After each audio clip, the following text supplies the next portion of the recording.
اعوذ باللہ من الشیطان الرجیم بسم اللہ الرحمن الرحیم رب اشرح لی صدری ویسر لی امری واحلل عقدۃ من لسانی یفقہوا قولی۔ سورہ مومنون کی 32 آیات ہم پڑھ چکے تھے۔ اللہ تعالیٰ کی قدرت، حکمت اور ربوبیت گزشتہ قوموں کے احوال سے ہم سمجھ رہے تھے، کچھ احوال آ رہے تھے نا قوموں کے۔ فلاح کی بشارت سے شروع ہونے والی صورت میں خسارہ پانے والی، نقصان اٹھانے والی قوموں کا حال بتایا جا رہا ہے۔ مختلف قوموں کے جو احوال ہم پڑھ چکے اور پڑھ رہے ہیں۔ قوم نوح کے بعد ایک قوم کا تذکرہ شروع ہوا تھا جس کا نام نہیں بتایا گیا، گویا وہ ہر قوم کا حال بھی ہو سکتا ہے یا کسی ایسی قوم کا بھی جن کا تذکرہ قرآن میں نہیں آیا، یا اگر آیت 31 کو ہم لٹرلی لیں، جو پیچھے کہا گیا تھا نا کہ ان کے بعد ہم نے اور قومیں مبعوث کی، ثم انشأنا من بعدہم قرنا آخرین کہا گیا تھا حضرت نوح علیہ السلام کے واقعے کے بعد، کہ ان کے بعد ہم نے اٹھائیں دوسری قومیں۔ تو اس کے بعد جو قوم آئی وہ بھی کسی نے سمجھا۔ اس کے بعد کون سی قوم آئی تھی؟ قوم عاد۔ لیکن الصیحہ کا عذاب آ رہا ہے تو کسی نے سمود بھی سمجھا۔ تو بہرحال جو بھی ہو، اصل بات وہ نہیں ہے کہ کون سی قوم تھی، اللہ تعالیٰ نے یہاں نام نہیں لیا، تو اصل بات ہمیں اس پہ توجہ دینے کی ضرورت ہے کہ کیا چیز ہمیں سمجھ میں آ رہی ہے، اس قوم کے تذکرے سے ہمیں کیا بات سمجھائی گئی، اس پر ہی ہم فوکس رکھیں۔ آیت نمبر 33 سے ہم شروع کرتے ہیں۔ بسم اللہ الرحمن الرحیم۔ وقال الملأ، اور کہا سرداروں نے، ملأ کا لفظ یاد ہوگا، ابھی پیچھے بھی پڑھ ہی چکے ہیں، جو سردار، ایلیٹ پیپل کے اقتدار جن کے پاس ہے، وہ لوگ من قوم ہی، اس کی قوم میں سے، یعنی ہی کا اشارہ رسول کی طرف، جو اس قوم کی طرف بھیجے گئے تھے رسول، اس قوم کے سرداروں نے، الذین کفروا، وہ جنہوں نے کفر کیا، وکذبوا، اور جھٹلایا، بلقاء الآخرۃ، اور آخرت کی ملاقات کو۔ جھٹلانے والے تھے، ایک تو انکار کرنا، اللہ کے رسول کا انکار، شرک کو نہیں چھوڑنے پہ اصرار، اور پھر ایک بڑی چیز جو اس وقت قریش بھی کر رہے تھے اور پچھلی قومیں بھی کرتی رہیں، آخرت کا انکار۔ وَأَتْرَفْنَاهُمْ، اور خوشحال بنایا ہم نے ان کو، فی الحیات الدنیا، دنیا کی زندگی میں۔ مَا هَذَا إِلَّا بَشَرٌ مِثْلُكُمْ، یہ بات وہ کہہ رہے تھے، وہ ملأ جن کو اللہ تعالیٰ نے خوب نوازا ہوا ہے، جو انکار کرنے میں لگے ہوئے ہیں، وہ کیا کہتے ہیں، اپنی قوم کو کس طرح بہکا رہے ہیں، مَا هَذَا، یہ نہیں ہے یہ، الا مگر، بشر مثلکم، تمہاری طرح ہی ایک بشر، ایک انسان، یاکلو، کھاتا ہے، مما، اس میں سے، تاکلون، تم جو کھاتے ہو، منہ، اس میں سے، ویشربو، اور پیتا ہے، مما، اس میں سے، تشربون، جو تم پیتے ہو۔ اب یہاں پہ ان کی مخالفت کی بات ہو رہی ہے کہ انہوں نے اس سے پہلی والے آیت میں اللہ کے رسول نے جو دعوت دی اس کا ذکر تھا، اللہ کی بندگی کی طرف بلانا، شرک سے بچنے کی بات، اور پھر افلا تتقون، کیا تم تقوی نہیں کرتے، ڈرتے نہیں، اس کی طرف وہ تنبیہ کرتے ہیں، ہر رسول کی طرح اس قوم کے رسول بھی۔ اور پھر فوراً مخالفت شروع ہو جاتی ہے، جس طرح ہر رسول کی ہوئی، اور مخالفت سب سے زیادہ کس کی طرف سے ہوتی ہے؟ ملأ کی طرف سے۔ ملأ سرداران، سیاست اور معیشت پر قابض لوگ، وہ سب سے پہلے آگے بڑھ کر وہ انکار کرتے اور اللہ کے رسول کو جھٹلاتے ہیں۔ مکے میں بھی اس وقت بالکل وہی کیفیت تھی ان آیات کے نزول کے وقت۔ اس واقعے کی صورت میں ایک طرح سے سرداران مکہ کو بھی آئینہ دکھایا گیا ہے۔ اللہ کے رسول حضرت محمد صلی اللہ علیہ وسلم اور آپ کے پیروں کی ڈھارس بھی بتائی گئی۔ یہ بالکل وہی حال تھا جو اللہ کے رسول کے ساتھ جیسی مخالفت ہوئی، وہی مخالفت آج اللہ کے رسول کی ہو رہی تھی۔ اس واقعے سے بھی پتہ چلتا کہ اللہ کے نیک بندوں کے خلاف ہمیشہ سے ایسی ہی چالیں چلی گئیں، ایسی باتیں ان کے خلاف بنائی گئیں، اور یہ مخالفت کرنے والے اصل میں کون ہیں؟ وَأَتْرَفْنَاهُمْ فِي الْحَيَاةِ الدُّنْيَا، اطرفناہم، تیرے طرف اس کا روٹ ورڈ ہے، یعنی عیش و عشرت کا عطا ہونا اس کے معنی ہوتے، نہ ہم نے ہم ان کو، کہ دولت کی کثرت اور آسائشوں میں جو مگن لوگ ہیں، اللہ نے انہیں خوب نوازا ہوا ہے، اور وہ اس سے خوب دنیا حاصل کر رہے ہیں، مال و دولت، خوشحالی سے، امن سے، اللہ تعالیٰ نے نوازا ہوا ہے اور وہ دنیا کی عیش و عشرت میں مگن ہے، اور پھر دوسروں کو بھی بہکانے کے لیے باتیں بناتے ہیں کہ یہ تو تمہاری ہی طرح ایک بشر ہے۔ اللہ کے رسول کی دعوت کو، اللہ کے رسول کو ڈیگریڈ کرنے کی کوشش، جیسی حضرت نوح علیہ السلام کے واقعے میں ہم نے سمجھی تھی۔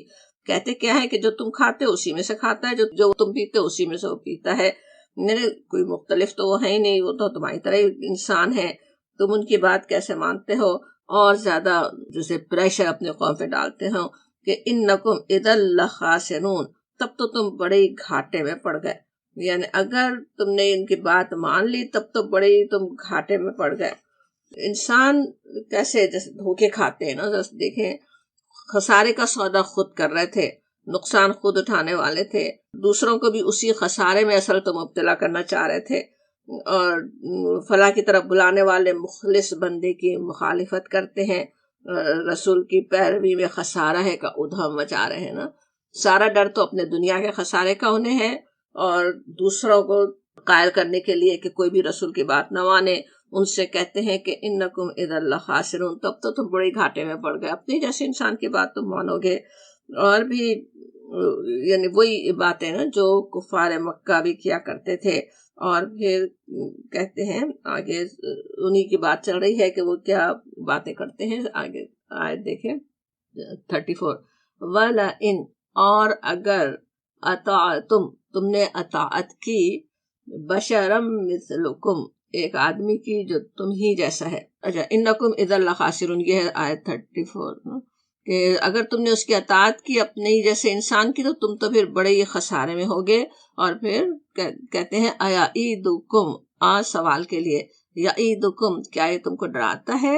انکم، کہ بے شک تم، اذا، جب، متتم، تم مر جاؤ گے، وکنتم، اور ہو جاؤ گے تم، ترابن، مٹی، وعظامن، اور ہڈیاں، انکم مخرجون، کہ بے شک تم زمین سے نکالے جانے والے ہو۔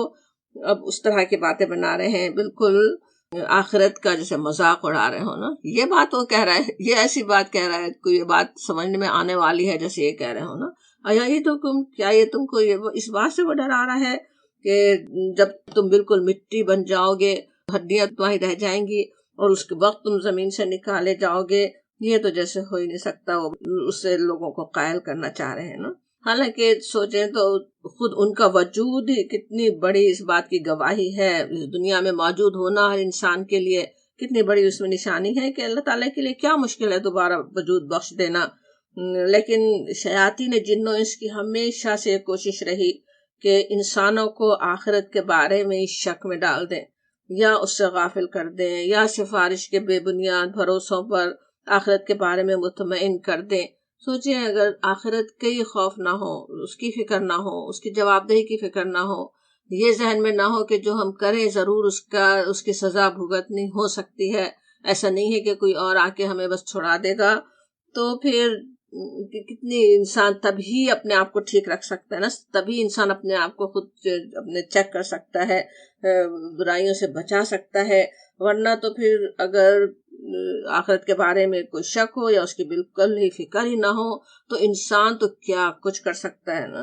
اور دنیا میں کرتے ہوئے نظر آتے ہیں، حیوان سے بدتر انسان وہ ہو جاتے ہیں، معصوم بچوں کے خون سے ہاتھ رنگین کر لیں، پورے ملک کو، اس کے رہنے والوں کو، اس کے لیے، اس کے ملک کو ان کے لیے جہنم بنا کر رکھ دیں، زمین کو فساد سے بھر دیں، یہ سارے انسان کرتے ہی ہیں۔ اور اسی کے لیے آخرت سے غفلت ہی سب سے پہلے شیطان جیسے ڈال رہا ہوتا ہے، اسی کو ناممکن بنا کے لوگ ہنگامہ کر رہے ہوتے، رسول جب دعوت دیتے ہیں اور رسول آخرت کی جواب دہی کا احساس دلاتے ہیں، اور دوسرے لوگ اس کا مذاق اڑاتے رہتے ہیں۔ وہی مذاق یہاں پہ بتایا گیا، بالکل یہی مذاق تھا نا جو قریش بھی اڑاتے تھے، بلکہ آتا ہی ہے کہ وہ کوئی ان میں سے بڑا منکر ہے جو ایک ہڈی اٹھا کے قبرستان سے لا کے کہتا ہے ذرا دیکھو یہ ہڈی، یہ کہتے ہیں کہ دوبارہ یہ انسان بن جائے گا، یہ کیسے ہو سکتا ہے؟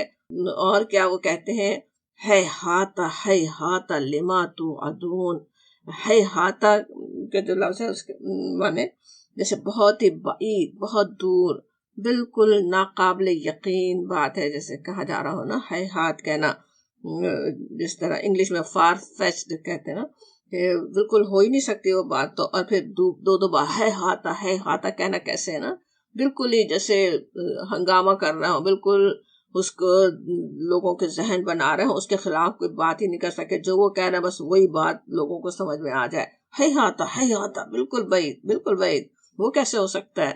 دوبارہ ہم اٹھا کھڑا کیے جائیں، یہ تو ہو ہی نہیں سکتا. نعوذ باللہ. وہ یہ ادھم جیسے مچا رہے ہیں نا.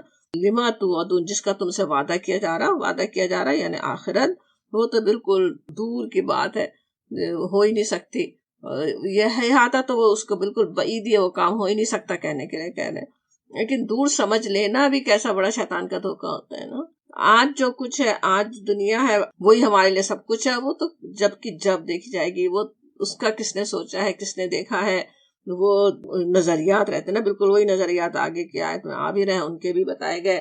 ان ہی کیا کہتے ہیں، اور وہ ان کے معنی نہیں ہے مگر حیاتنا، ہماری زندگی، حیاتنا دنیا، ہماری دنیا کی زندگی، نموتو ہم مرتے ہیں، ونحیا اور ہم جیتے ہیں، وما اور نہیں، نحنو ہم، بمبعوثین اٹھائے جائیں گے، ہم اٹھائے جانے والے. اب وہی بات کا سب اپنے قوم کو قائل کر رہے ہیں کہ بس دنیا کی زندگی جو ہے وہ ہے، اب دیکھ رہے ہو، ہے، زندہ ہو تم، دنیا سامنے ہے، یہی دنیا سب کچھ ہے. اور بس اس میں انسان مرتے ہیں، بس مر جاتے ہیں، اور جب تک زندگی ہے جی رہے ہیں، اور کوئی ہم دوبارہ نہیں اٹھائے جانے والے. اب کس طرح انسان کہتا ہے نا، کوئی جیسے کہیں سے اس کو علم مل گیا ہے، کون سی اللہ کی کتاب نے یہ بات کہی ہے، یا کہیں سے کوئی ثبوت سائنس کا مل گیا ہے کہ نہیں دوبارہ اٹھ ہی نہیں سکتا انسان، مگر بات ایسے کرتے ہیں جیسے کوئی بڑی صنعت سے بات کر رہے ہوں کہ نہیں بس یہی دنیا کی زندگی اور کچھ آگے ہے ہی نہیں. اور یہی نظریہ کتنی انسانوں کا رہتا ہی ہے.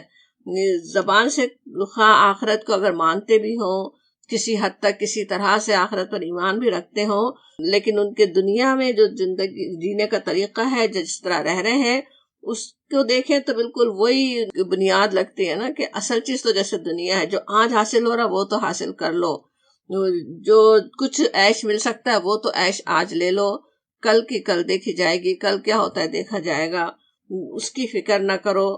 یہ سب سے بڑا انسان کا دھوکہ ہے نا.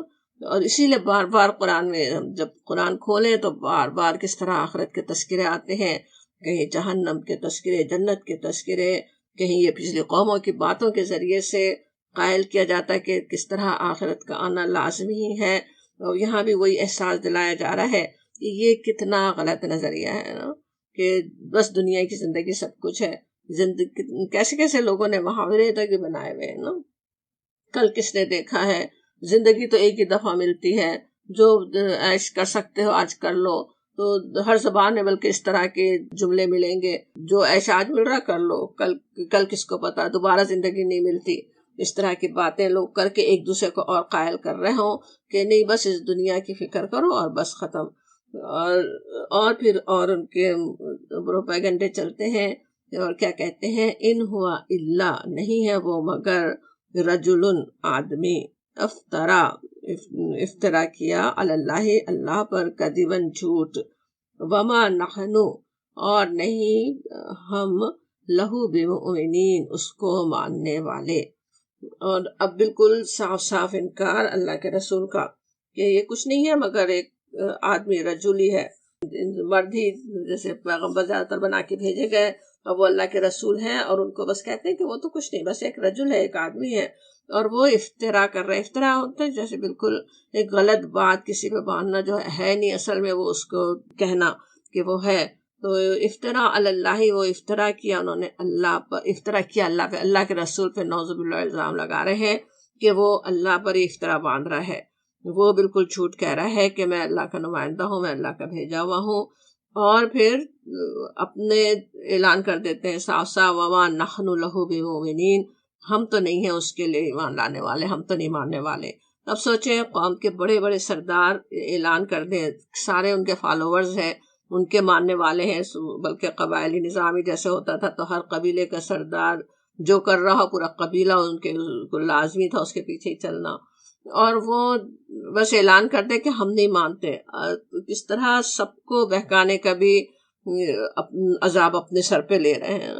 کہ ہم تو نہیں ماننے والے. اب سب کو بھی اس نمونہ سب کے سامنے پیش کر رہے ہیں، سب کو ایک طرح سے سب پہ پریشر ڈال رہے ہیں کہ وہ ایمان نہیں لائیں، وہ یہ کرتے ہیں. اسی طرح کی مخالفتیں ہمیشہ سے ہوتی رہیں. یہ یہاں پہ نبی صلی اللہ علیہ وسلم کو بتایا گیا، ہمیں بتایا گیا. اللہ کے دین کا کام ایسا نہیں ہوتا کہ آپ پیش کریں اور لوگ آسانی سے اس کو قبول کر لیں. آپ لوگوں کے لیے درد مند ہیں، لوگوں کو عذاب سے بچانا چاہتے ہیں، مگر لوگ تو اس کے خلاف باتیں بنائیں گے، بناتے رہے ہیں، ہمیشہ سے ہوتی رہی ہیں. وہ بات اصل یہاں پہ سمجھائی گئی. اور پھر وہ وقت آتا جو پیچھے ہم نے اس میں قوم نوح کے واقعے میں پڑھا تھا کہ اللہ کے رسول اپنی پوری کوشش کر دیتے ہیں، پوری حجت ہو جاتی ہے، لوگ نہیں مانتے، بلکہ ان کے لیے جینا محال کر دیتے ہیں، ان کے لیے آگے دعوت دینا بالکل ناممکن بنا دیتے ہیں. تب پھر وہ اللہ کے اپنے رب سے عرض کرتے ہیں، قال رب انصرنی بما کذبون. بالکل اسی طرح کی دعا جیسے نوح علیہ السلام کی تھی کہ اللہ کے رسول نے کہا میرے رب میری مدد فرما ساتھ اس کے جو انہوں نے مجھے جھٹلایا. یہ لوگ جو جھٹلا رہے ہیں، یہ لوگ جو سازشیں کر رہے ہیں، یہ لوگ جو میرے خلاف پروپیگنڈے کر رہے ہیں، ان سب کے مقابلے میں میری مدد فرمائیے. مدد کرنے والے ہیں، وہ اپنے رب کو پکارتے ہیں. اور جس طرح وہاں پہ پچھلے واقعے میں بھی تھا نا کہ فوراً ہی حضرت نوح علیہ السلام کو کشتی بنانے کا حکم دیا گیا تھا. اب یہاں پہ بھی اللہ تعالیٰ کی طرف سے بھی جواب آ جاتا ہے، اللہ تعالیٰ تک وہ دعا پہنچ جاتی ہے، اللہ تعالیٰ کی مدد آ جاتی ہے. قالا فرمایا اللہ تعالیٰ نے، اما قلیل لیصبحن نادمین. اما کیا ہوتا ہے؟ ان اور ما ہوتا ہے نا کہ اس کے متعلق. لیصبحن یاد ہوگا بہت ہی تاکید کرتا سیغا، ڈبل ایمفیسس ایک طرح سے لام بھی، اور پھر یصبحن کہنا کہ ضرور ضرور جیسے ہونے والا ہے، بہت ہی پرزور انداز میں دوہری تاکید کے ساتھ کہا جا رہا ہے کہ وہ ہو جائیں گے. اصبح ہوتا نا کسی چیز کا ہو جانا، پیش آ جانا. لیصبحن کہ وہ ہو جائیں گے نادمین، پشیمان. لیصبحن کے لفظ سے سمجھ میں آتا کہ وہ ندامت، وہ پریشانی، وہ ریگریٹ، وہ پشیمانی. کیسی پشیمانی ہوگی نا، کہ کتنا سوچیں جو انسان کا خود اپنی ہی غلطی ہو نا. سامنے دعوت تھی، سامنے فلاں کا راستہ تھا، اللہ کے رسول بلا رہے تھے، ایک لمحہ چاہیے تھا ان بات ماننے کے لیے، اور اس کا انہوں نے انکار کر دیا. اور اب جو ہے وہ سامنے عذاب ہو تو پھر وہ کیسی پشیمانی ہوگی. جب بالکل ہی ریگریٹ پہ ریگریٹ، اپنی کرتوتوں کا انجام جب سامنے ہوگا، دنیا کے عذاب کی صورت میں ہو یا موت کے وقت ہو یا آخرت کے عذاب کو دیکھ کر ہو، بہرحال وہ ہونا ہے. بلکہ کسی کے لیے تو وہ سارے مرحلے ہو سکتے کہ دنیا میں عذاب بھی دیکھیں، پھر اب ہر ایک کے اپنی موت کا وقت بھی، اور پھر آخرت کا بھی عذاب دیکھ کر تو وہ ہو جائیں گے ضرور ہی نادم ہونے والے ہیں. اللہ کے رسول کا انکار کرنا، اس کے خلاف کوششیں کرنا، وہ اس کا پھر اللہ تعالیٰ کی طرف سے پھر لازماً پکڑ آئی جاتی. فَأَخَذَتْهُمُ الصَّيْحَةُ، پس اخذہ کیسا ہوتا ہے؟ جیسے پکڑ لیا، لے لیا ہم نے ان کو. فَأَخَذَتْهُمُ الصَّيْحَةُ، پس الصیحہ نے لے لیا، پکڑ لیا ان کو. الصیحہ کا جو لفظ ہے اس کے معنی ویسے تو جیسے چیخ، دھاڑ اور ڈانٹ ڈپٹ کے گرج کے معنی بھی ہوتے ہیں. اور کئی قوموں کے لیے الصیحہ کا لفظ آیا، سمود کے لیے بھی آیا. تو صیحہ ایک تو یہ بھی سمجھا گیا کہ وہ جیسے خاص عذاب ہو، گرج چمک کا، طوفان کا. لیکن یہ بھی سمجھا گیا کہ کسی بھی عذاب کی جو کیفیت ہوتی ہے اس کی تعبیر کے لیے بھی الصیحہ کا لفظ آیا. تو کوئی سا بھی عذاب ہو، کسی بھی طرح آیا ہو، لیکن اس میں بھی جو ایک طرح سے اللہ تعالیٰ کی طرف سے پکڑ ہے نا سخت، اللہ تعالیٰ کی طرف سے بس جھڑکی آ گئی ہے، ڈانٹ ڈپٹ آ گئی ہے، پکڑ لیے گئے ہیں وہ، تو وہ بھی الصیحہ ہوتا. اور وہ بالحق ہی کہا جاتا، حق کے ساتھ آیا. ناحق کسی کو نہیں پکڑا جاتا، کسی پر ناحق ظلم نہیں ہوتا. انہوں نے خود، اس قوم نے خود اپنے آپ کو اس کا مستحق بنایا تھا. رسولوں نے جو تنبیہ کی تھی، جس عذاب سے ڈرایا تھا، وہ حق بن کر آ گیا. بالحق، حق کے ساتھ وہ آ گیا. لوگ اسے جھوٹ کہہ رہے تھے، اوپر ہی ان کی بات تھی نا کہ وہ تو اللہ پہ بس جھوٹ باندھ رہا ہے، نعوذ باللہ اللہ کے رسول کے بارے میں کہہ رہے تھے. اب وہ جس کو جھوٹ کہہ رہے تھے وہ حقیقت بن کے ان کے سامنے آ گیا. فَأَخَذَتْهُمُ الصَّيْحَةُ بِالْحَقِّ فَجَعَلْنَاهُمْ غُثَاءً، بس بنا دیا ہم نے ان کو غثاء. غثاء کا جو لفظ ہے اس کے معنی کچرا، کوڑا کرکٹ کے ہوتے ہیں، بلکہ ایسا کوڑا کرکٹ جسے سیلاب بہا کر لے آتا ہے. اب سوچیں جب عذاب آتے ہیں تو اللہ کے رسول اور مومن بستی سے نکال بھی لیے جاتے ہیں نا، اس کے بعد جب ساری بستی عذاب کا شکار ہو جائے تو سوچیں اس بستی کا کیا منظر ہوگا. کوئی لاشوں تک کو زمین کے حوالے کرنے والا نہ ہو. قدرت کی طرف سے جو صفائی کا انتظام ہے وہی انہیں اپنے انجام تک پہنچا دے. پرندوں، جانوروں اور کیڑوں کی خوراک بن جائیں. ہوائیں اور بارشیں آ کے سب ایک طرف کو کچرے کو اڑاتی پھریں. جو حال ہے اس کی طرف اشارہ ہو رہا ہے. فَجَعَلْنَاهُمْ غُثَاءً کہہ کر کہ پس بنا دیا ہم نے ان کو کوڑا کرکٹ.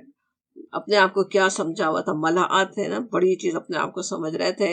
اتنے لوگ ہمارے فالوورز ہیں، ہم کیا چیز ہیں، ہماری کیا عقل ہے. اور ان کا پھر انجام کیا ہے، بالکل کوڑا کرکٹ. کبر کا انجام یہ ہوتا. اور کہا جاتا فَبُعْدًا لِلْقَوْمِ الظَّالِمِينَ.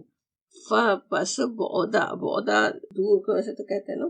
فبعدا کہنا کس طرح ہے جیسے دور ہو ظالم قوم، بالکل جیسے لعنت اور پھٹکار کا جملہ ہے اصل میں. فبعدا کہنا اکثر عذاب رسیدہ قوموں کے لیے قرآن میں آتا ہی ہے کہ دور ہو جائے ظالم قوم، بالکل جیسے اس پہ لعنت بھیجی جا رہی ہو نا. کئی طرح سے ویسے اکثر زبانوں میں اس طرح کی بات کہی جاتی ہے نا کہ بس دفع ہو گئی، دفع ہو جائے، گٹ لاسٹ، یا اس طرح کی جو بات کہی جائے تو بالکل جیسے حقارت سے انہیں اٹھا کے پھینک دیا جائے، بالکل وہ نقشہ سامنے آتا ہے نا. اور للقوم الظالمین، ظالم قوم کے لیے ظلم کرنے والے تھے. سب سے بڑا ظلم شرک کر رہے تھے، اللہ کو نہیں مان رہے تھے، اس سے بڑا اور ظلم اللہ کے رسول کا انکار. اور اس کے بعد پھر سارے ظلم ہوتے ہیں، پوری زمین کو فساد سے بھر دیتے ہیں. فَبُعْدًا لِلْقَوْمِ الظَّالِمِينَ کہ وہ دور ہو ظالم قوم. اللہ تعالیٰ نے جیسے ان کے وجود سے بستی کو پاک کر دیا، وہ اللہ کے رسول اور ایمان کو بستی سے نکالنا چاہتے تھے، خود نکالے گا، انہیں دور کر دیا گیا ان ظالموں کو. اور پھر کہا جاتا آیت 42 دیکھیں، ثم پھر انشأنا پیدا کیا ہم نے یا اٹھایا ہم نے من بعدہم ان کے بعد، ہم کا اشارہ ہوا اسی قوم کی طرف، قرونن قومیں. قرن کا لفظ پیچھے بھی ہم نے سمجھا تھا، یاد ہوگا، کسی ایک خاص دور میں گزرنے والی قوم کے لیے کہا جاتا ہے نا.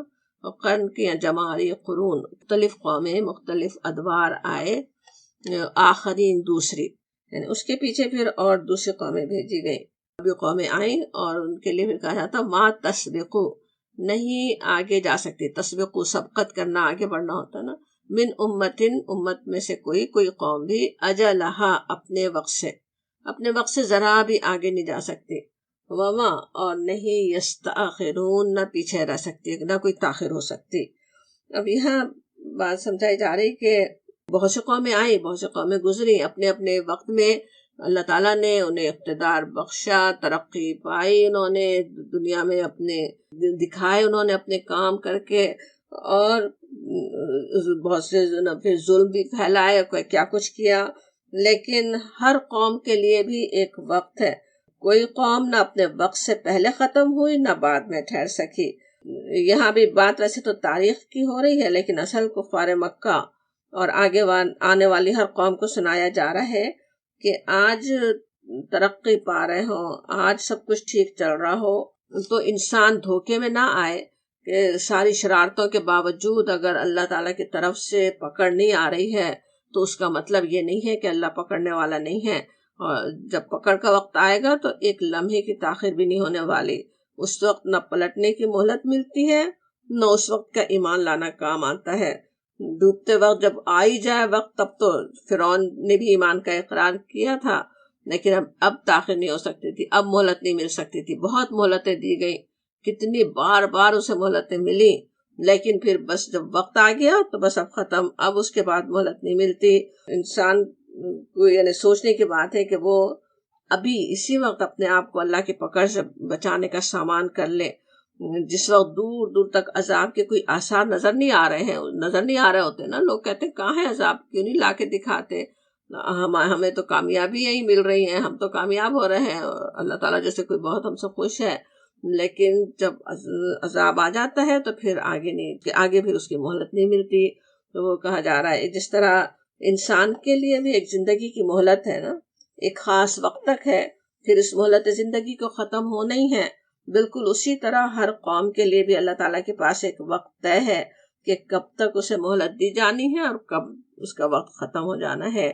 کہ وہ مہلت کا صرف اللہ تعالیٰ ہی جانتا ہے نا. کسی کو بہت لمبی مل سکتی، کسی کو بہت جلدی بھی پکڑے جا سکتے، لیکن ہے ضروری انسانوں کا ہے بھی یہی. جس طرح ہم دیکھتے ہیں کہ کتنی قومیں آئیں، ہر قوم کے ساتھ وہی کہانی دہرائی گئی، انہوں نے زمین کو فساد سے ظلم سے بھرا اور پھر پکڑ ان کی آئی. تو وہ بات یہاں پہ سمجھائی گئی. اور پھر کہا جاتا ثم پھر ارسلنا بھیجا ہم نے رسولنا اپنے رسولوں کو، تترا کا جو لفظ ہے روٹ ورڈ تو اس کا واو تیرے ہے، جس کے معنی ہوتے ہیں نا ایک کے معنی ہوتے ہیں، مفرد کے معنی. لیکن جب تترا کہیں تو جیسے پے درف مسلسل، اردو میں متواتر کا لفظ اسی سے ہے کہ ہم نے بھی رسول بھیجے. اللہ تعالیٰ نے ایسے نہیں ہوا کہ لوگوں نے دین کو بھلا دیا ہو، دین کو بگاڑ دیا ہو تو اللہ تعالیٰ نے انہیں چھوڑا ہو، بلکہ اللہ نے اپنے رسول بھیجے، ہدایت کا سامان کیا. متواتر ہم نے رسول بھیجے کہا جاتا ہے ایک کے بعد ایک. کلما جاء، جب کوئی آیا، امت کے پاس، رسولھا اس کا رسول، ہا کا اشارہ امت کی طرف، کہ کسی بھی قوم کی طرف جب رسول آئے، کذبوہ جھٹلایا انہوں نے، فاتبعنا پس ہلاک کیا ہم نے پیچھا کیا ان کا. فاتبعنا کے لفظی معنی تو ہوں گے ہم پیچھا کیا ہم نے، لیکن اصل مراد کیا ہے کہ پھر اللہ تعالیٰ نے بھی ان کا پیچھا کیا، ان کو عذاب دیا.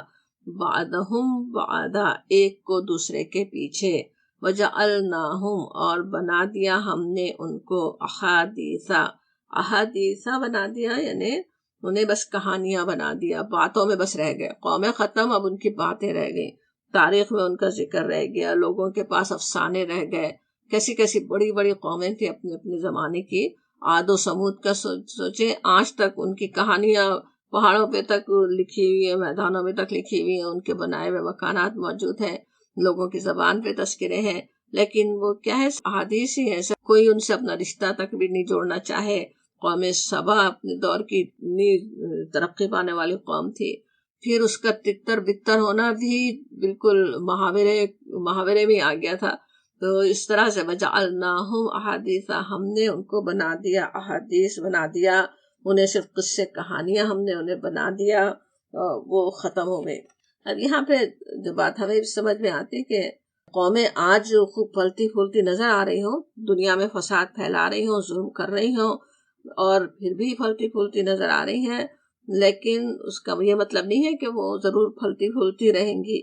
ایک وقت ان کے لیے بھی مقرر ہے، اللہ کی پکڑ کا وہ شکار ایک وقت پہ ہو سکتی ہیں، ان کی بھی مہلت ختم ہو سکتی ہے.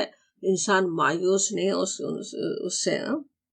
اور پھر کہا جا رہا فبعدا لقوم لا یؤمنون، پھر وہی بات ہو رہی ہے کہ بس لعنت ہے اس قوم کے لیے جو ایمان نہیں لاتے. بعدا کا لفظ ہم نے سمجھا تھا کس طرح دور ہو جاؤ، لعنت ان پہ بھیجی جا رہی، پھٹکار بھیجی جا رہی ہے جو ایمان نہیں لاتے اللہ پر، اللہ کے رسول پر ایمان نہیں لانے والے، آخرت پر ایمان نہیں لانے والے، انہیں اللہ تعالیٰ کی طرف سے بس پھٹکار ملتی ہے نا. کس طرح انسان کتنا محتاج ہے اللہ کے رحمت کا، اللہ تعالیٰ کی مدد کا، اور اللہ تعالیٰ اس کو پھٹکار دے، اس میں لعنت بھیج دے، پھر سوچیں کہ اس دنیا میں اور آخرت میں کہاں اس کے لیے کوئی ٹھکانہ ہو سکتا. اور پھر موسیٰ علیہ السلام کی بات آ رہی ہے.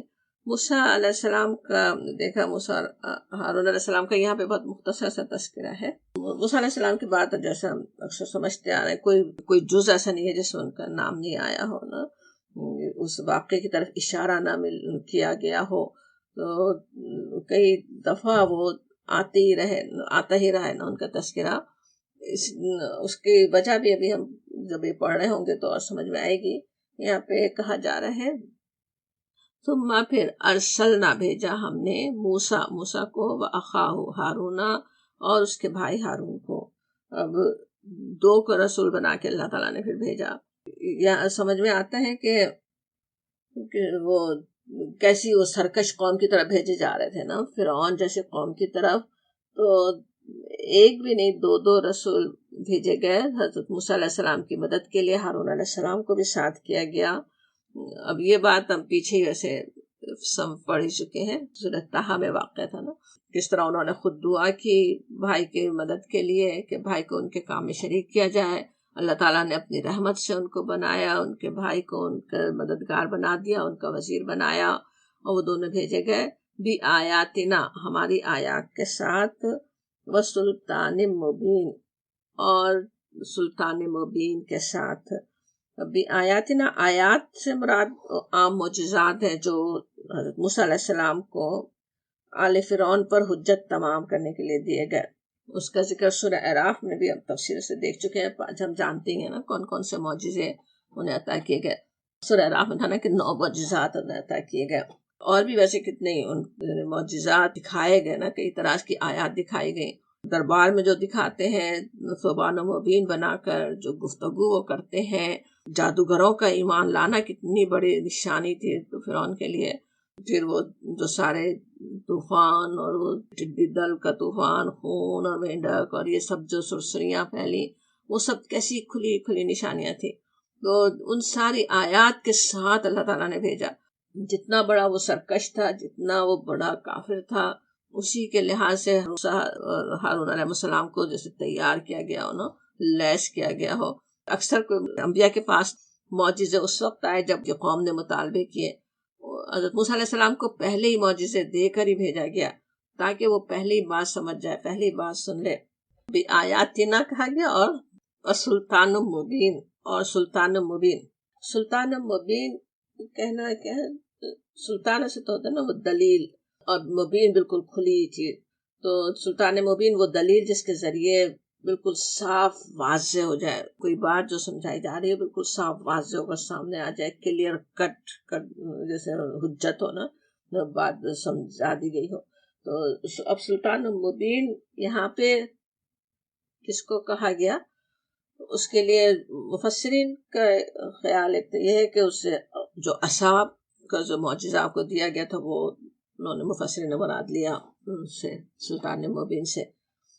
عصا اور ید بیضا کا معجزہ دیتے ہوئے سورہ طٰہٰ میں کہا گیا تھا نا، لِنُرِيَكَ مِنْ آيَاتِنَا الْكُبْرَى، تاکہ دکھائیں ہم تجھے اپنی عظیم نشانیاں.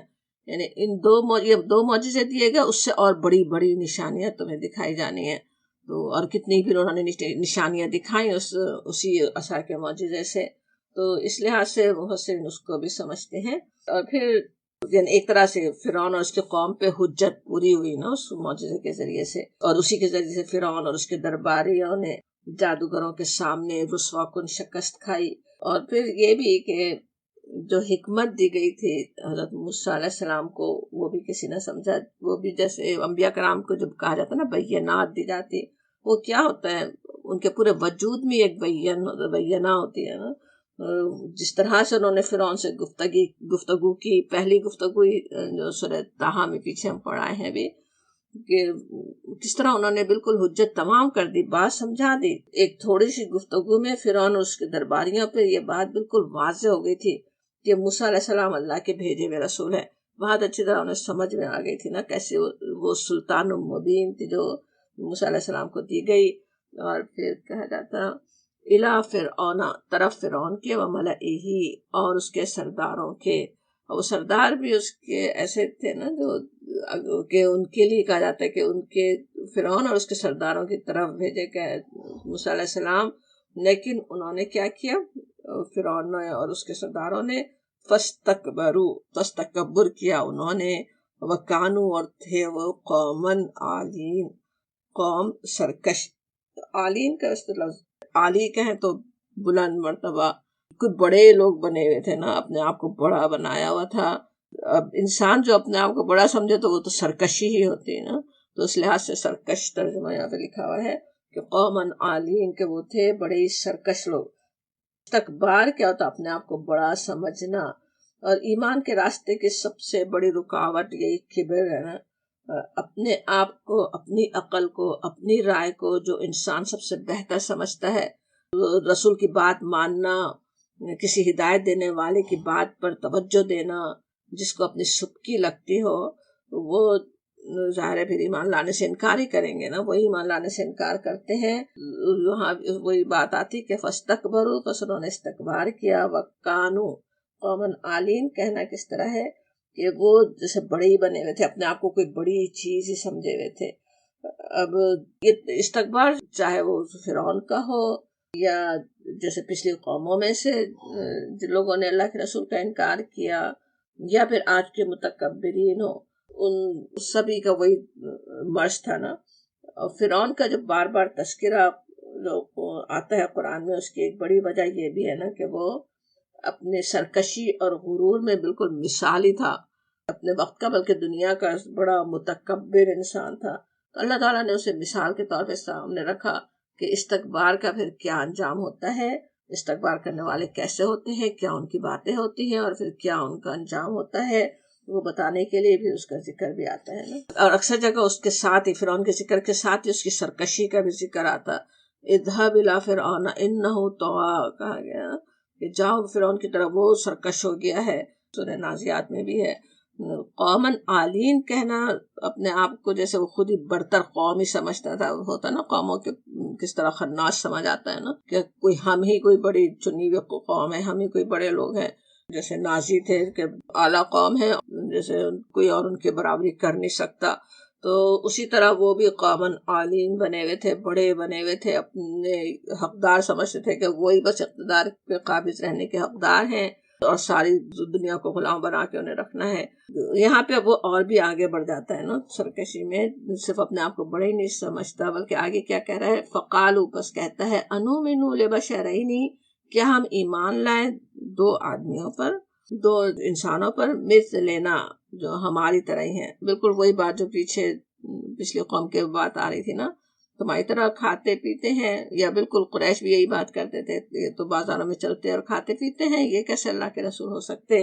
لیکن آگے اور بھی کیا کہتا ہے، وہ قومہما لنا عابدون، تھا نا سرکش، تو کہتا ہے کہ وہ ان ہما، دونوں کی طرف اشارہ ہو رہا ہے حضرت موسیٰ اور ہارون کی طرف، کہ ان کی قوم، ان دونوں کی قوم، لنا، ہمارے لیے، عابدون، ہمارے لیے عبادت کرنے والی ہے، ہماری بندگی کرنے والی ہے۔ یعنی بالکل جس طرح ہم سمجھ رہے تھے رسولوں کو ڈیگریڈ کرنے کی سب سے بڑی کوشش ہوتی نا سرداران کی، کہ ان کے لوگ ان کی بات سنے ہی نہیں، ان کے سمجھے ہی نہیں، ہدایت سے دور رکھنے کے لیے شیطانوں کی چال ہمیشہ بڑی کامیاب بھی رہی ہے کہ پیغام بر کو تو دیکھو ہی نہیں، بات اس کی سنو ہی نہیں، پہلے ہی پیغام لانے والے کو اپنے سے ہی کمتر سمجھ کے منہ پھیر لو کہ وہ کون ہوتا ہے ہمیں بات بتانے والا، ہمیں کچھ کہنے والا۔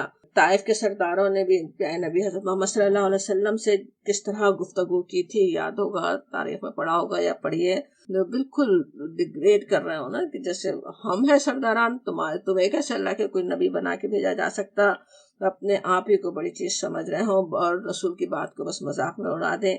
اب یہاں پہ فرعون بنی اسرائیل کے لیے جس طرح کہتا ہے قومہما لنا عابدون، کہ اب یہاں کہ وہ یہ دونوں کی قوم ہماری عبادت گزار ہے، ہمارے عابد ہے یا ہمارے غلام ہے، اس سے عبادت کا بھی مفہوم سمجھ میں آتا ہے نا۔ بنی اسرائیل ظاہر ہے فرعونیوں کی عبادت نہیں کرتے تھے، کوئی ان کے سامنے جھکتے نہیں تھے، ان کے بس اطاعت کرنے پر مجبور تھے نا، ان کے لیے سجدے یا پوجا پاٹ تو نہیں کر رہے تھے، ان کی بات ماننا، ان کے حکم کی اطاعت کرنا ہوتا تھا۔ تو عبادت، اصل عبادت کے مفہوم میں وہ بھی شامل ہے نا، دونوں چیزیں شامل ہیں، کسی کے یعنی اللہ تعالیٰ کے لیے جب عبادت کا لفظ کہیں تو رسوم عبودیت بھی بجا لانا، سجدے کرنا، اس کے لیے عبادت کرنا بھی، لیکن بغیر اطاعت کے سے وہ عبادت کام نہیں دیتی نا۔ وہ عبادت ہے پوری زندگی کی عبادت سکھانے کے لیے، پوری زندگی میں اللہ کی اطاعت کرنے کے لیے ان کے بلہار چل رہا ہے۔